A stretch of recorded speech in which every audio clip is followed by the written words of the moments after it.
So my name is Solasta Lucky McIntyre, and um, I am coming to you from the Magic Room, which is this really has been kind of like a sanctuary for myself and my bunny and my nesting partner since Samhain season began. And it has been a very kind of protective, fortifying, as well as like clarifying space.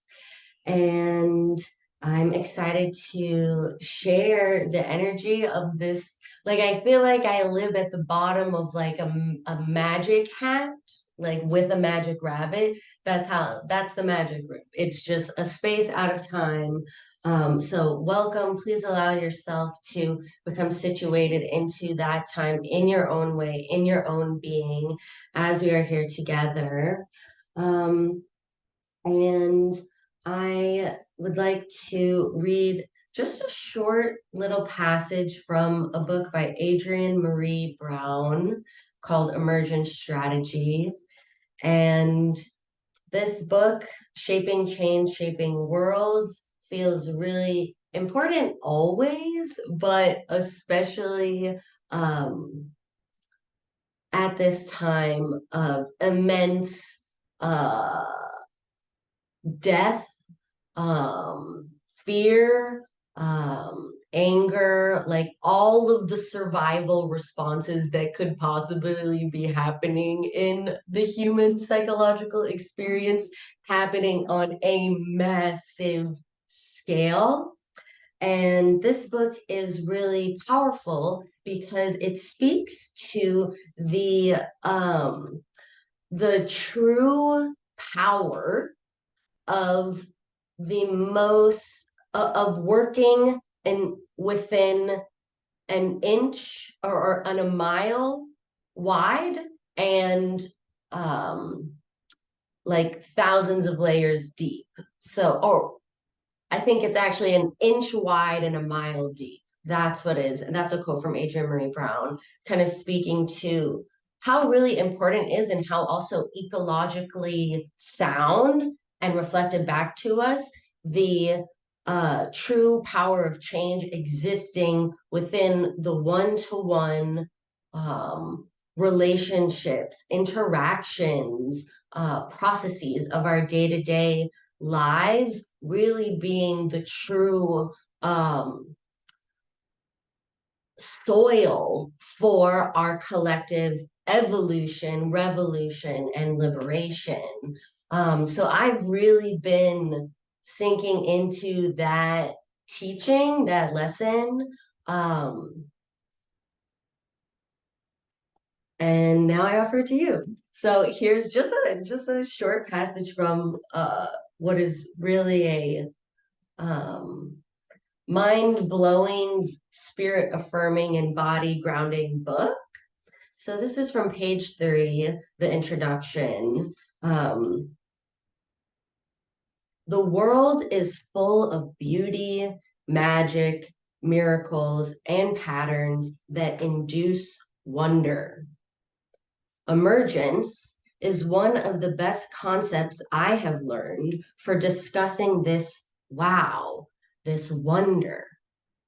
Emergence is the way complex systems and patterns arise out of a multiplicity of relatively simple interactions.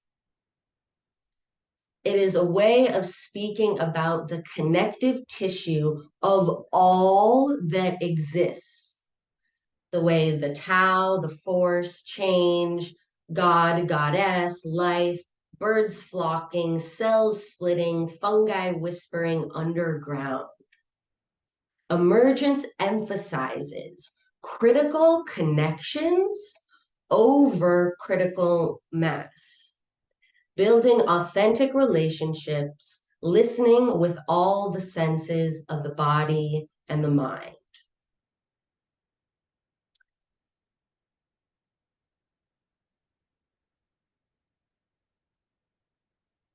So I invite you for just a moment to see if you can breathe into any of the words that felt resourcing to you, in that, even just feeling the um, sounds through the body. I know it is typically difficult to be in the body, but especially recently, it is extremely, many things are working against us to not be in our bodies at this time, which is understandable and okay. And so, even just for a moment, breathing in that message of emergence, of critical connections, letting that almost be planted inside of your own mind, body, spirit system, knowing that whatever is flowered from that seed of thought is for your highest good and that of the collective.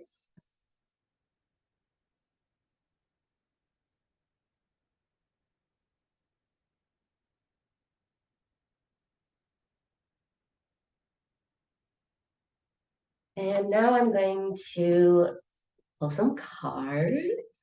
Oh,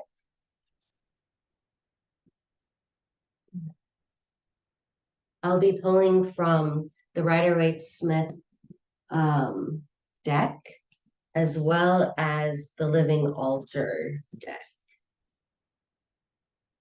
And the cards that we're pulling today are in line with this, honestly, sort of this like wild framework that I have kind of recently been allowing myself to put pen to paper about. It's been in my mind, it's been in my body, it's been in my life for a very long time, but I haven't been able to materialize it in any kind of real way, visually, or in like a visually living on paper or in my mind until very recently. So I'm very geeked out about it.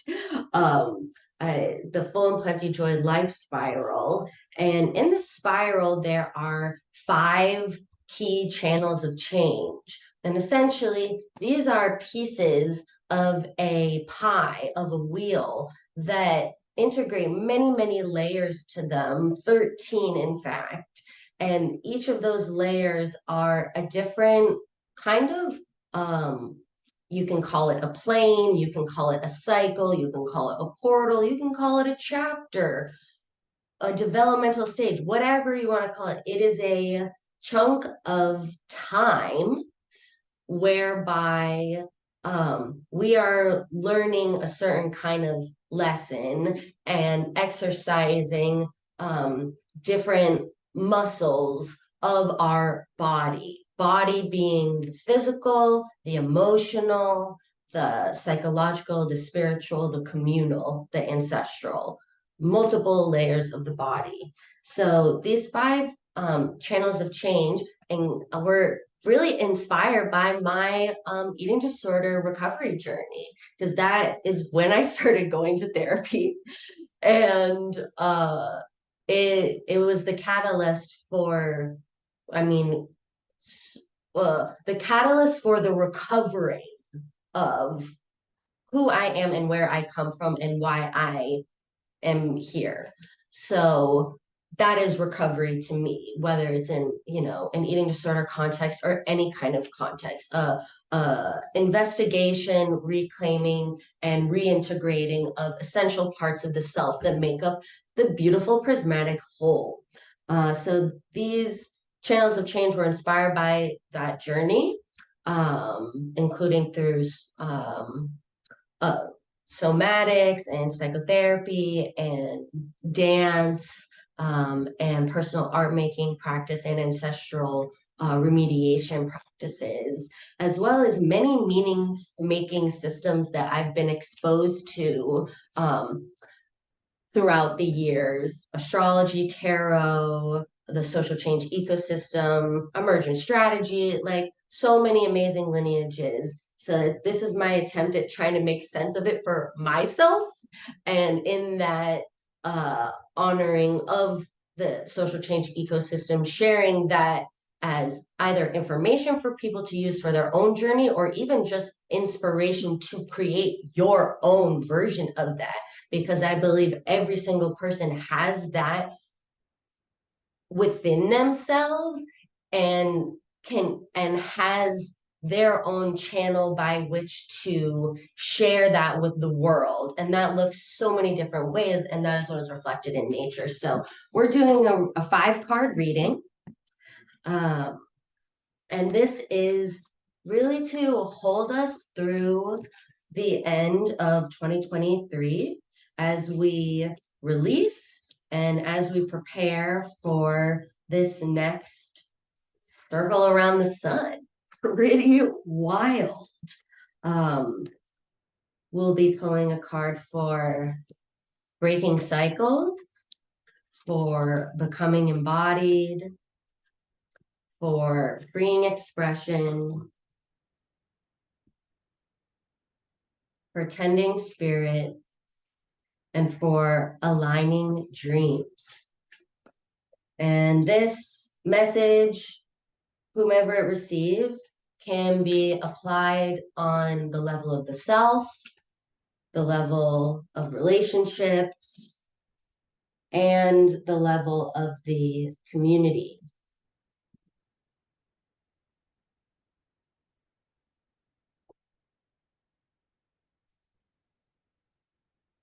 Okay, let's see what we're working with.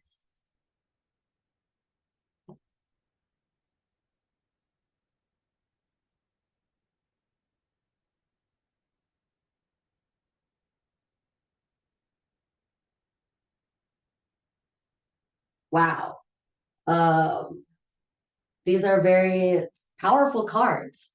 That makes sense. They're key channels of change. So first we have the Knight of Pentacles. This is Lindsay Mack teaches this suite, the Pentacles, as soul-led service. Like what your soul is here on this earth, in this body, at this particular juncture, in like the infinite amount of time to contribute to the wider web of life in interdependence. And the Knight of Pentacles itself is a really powerful card that has been with me in 2023. It was one of my cards I pulled actually in using one of Lindsay's year ahead spreads. And the Knight of Pentacles is about waiting for the impulse to move. It is about being moved.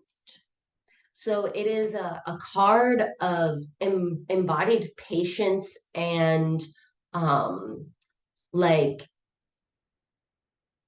wise, ready, humble abilities to receive the moment when to go, when to move into some kind of action, whether that's an artistic impulse, whether that is some kind of project, or like a physical movement, or like literally moving, like however that movement is coming up for you. The Knight of Pentacles is about really not pushing things, not overriding your system, because there are parts of us operating that will trick us into urgency and trick us into scarcity and trick us into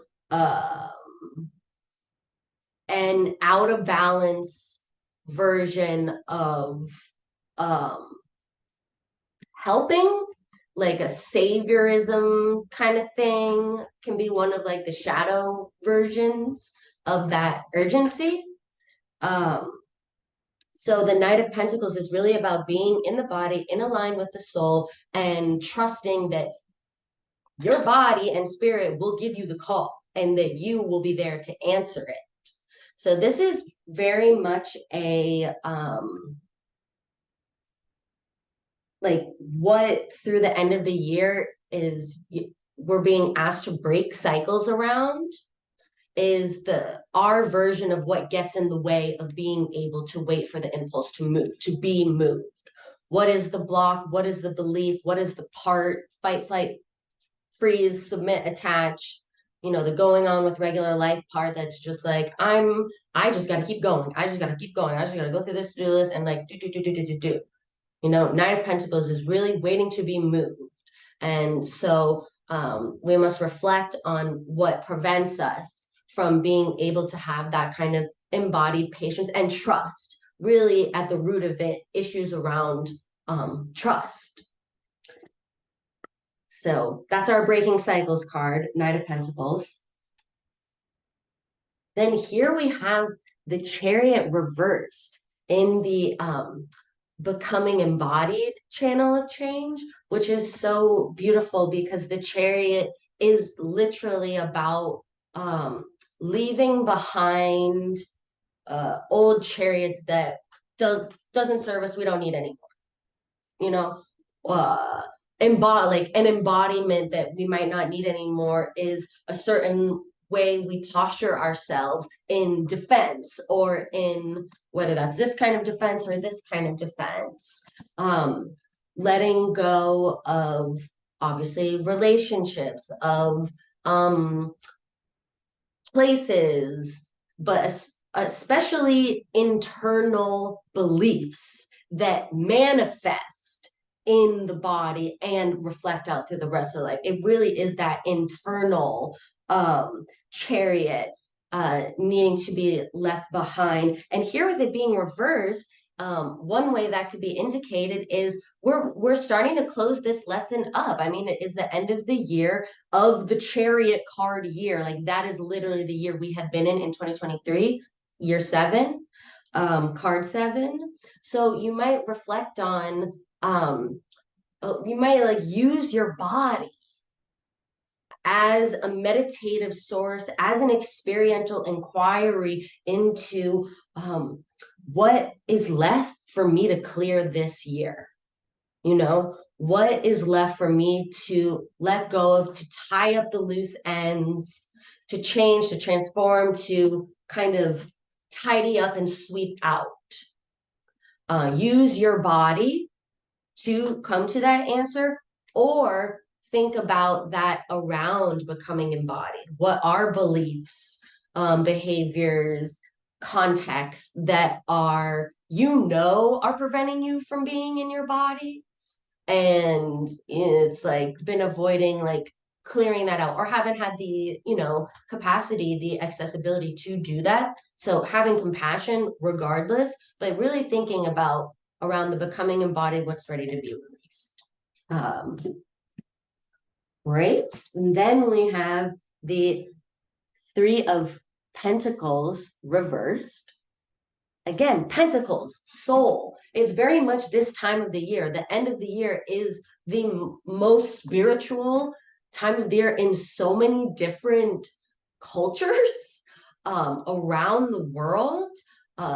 In the Gaelic, Irish, Celtic diaspora, this is like Samhain to solstice, which Samhain is the new year. And solstice is when we really are closest to the darkness, and then the light begins to come back. So it's just a very spiritual time, not just at Halloween, but this whole like winter season. And it's really a time for to reconnect with the soul. Like I think overall, that's a lot of what these 5 cards are saying together. But the Three of Pentacles here is about, this is the freeing expression, key channel of change. So here you might think about your expression in relationships, especially in like small groups of people or in teams. Is there any way in which you are restricting your expression, whether that's in sharing your work with the world, your art with your world, your thoughts with the world, or with like a certain group of people? And it can also be an invitation to ask for help. I mean, we are really collective care, mutual aid, peer support, collective solidarity is extremely important right now and will continue to be forever. But as we move into this, like, you know, kind of holiday season where we can rush around really fast, and but there for some people is the opportunity to be around people, see if you can really use those opportunities to fortify yourself. This is a pentacle suite, fortify your soul. So as we move into this big celebratory season where people are might be visiting each other, really see if you can focus on the ones that are going to fortify you and actually help you and who are on your team.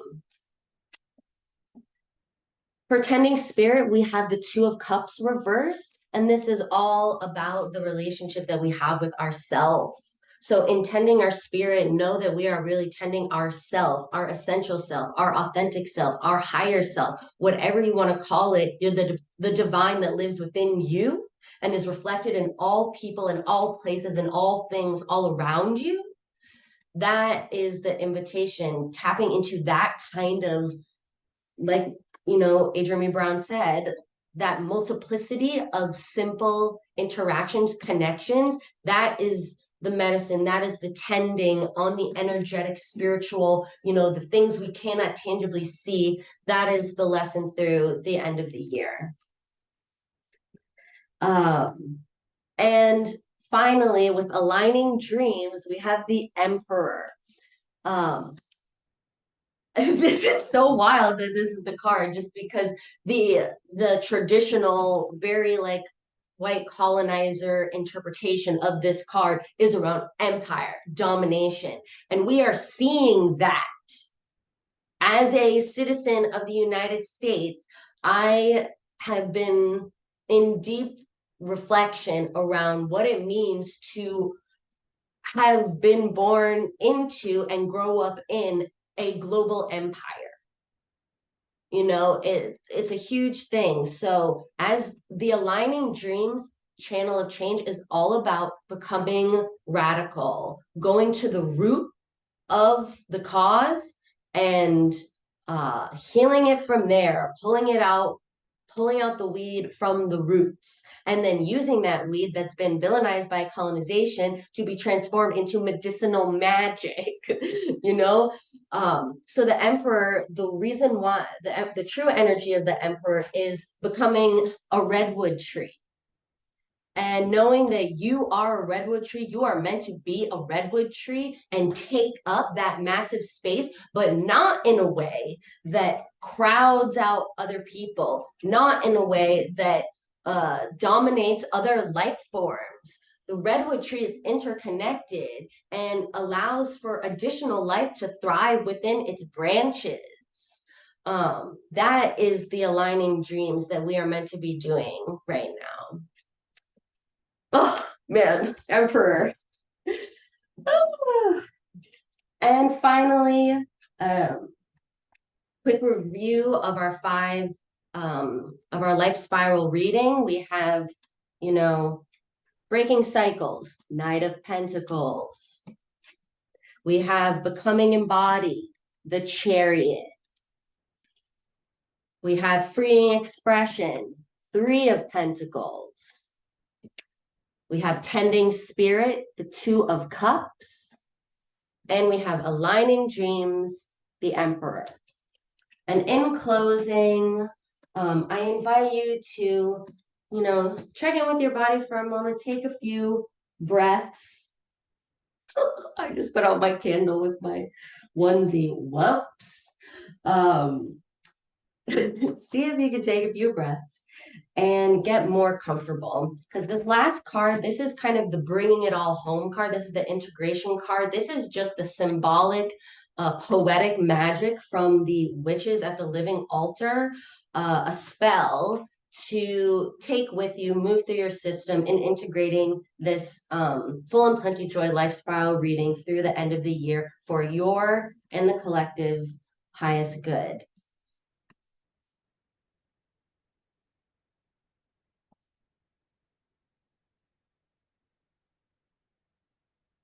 Oh, yes, the initiation card. This is a card associated with this time period, the ancestral time period, fall into winter. And I'm very excited to read you the spell card. It is also literally the last card in the deck, which is the typically the most evolved if you're looking in a hierarchical way. If anything, it marks an end and a beginning. That's the initiation. How do I show up to myself? Do I even show up to myself? In what ways do I ignore, avoid, and turn away from myself? What's that about? How do I honor and show myself the love and respect I so crave? The threshold through which I am passing strips all glamour and illusion from me. In this fire, I must choose what I carry forward and what is left to the canon of time. I am witnessed by those impacted by my initiations, yet these choices are mine and mine alone to make.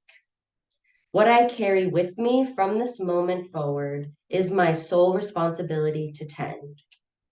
Will I be bold enough in my choices to tend their future impact with confidence? I am up for the challenge. What does the air of water hold for you at this time? Bring the situation to the altar of initiation. What wisdom is alchemizing within you? Thank you for being here. Please take care, drink water, rest, and I'm sending you so much good energy for this end of year cycle. Bye.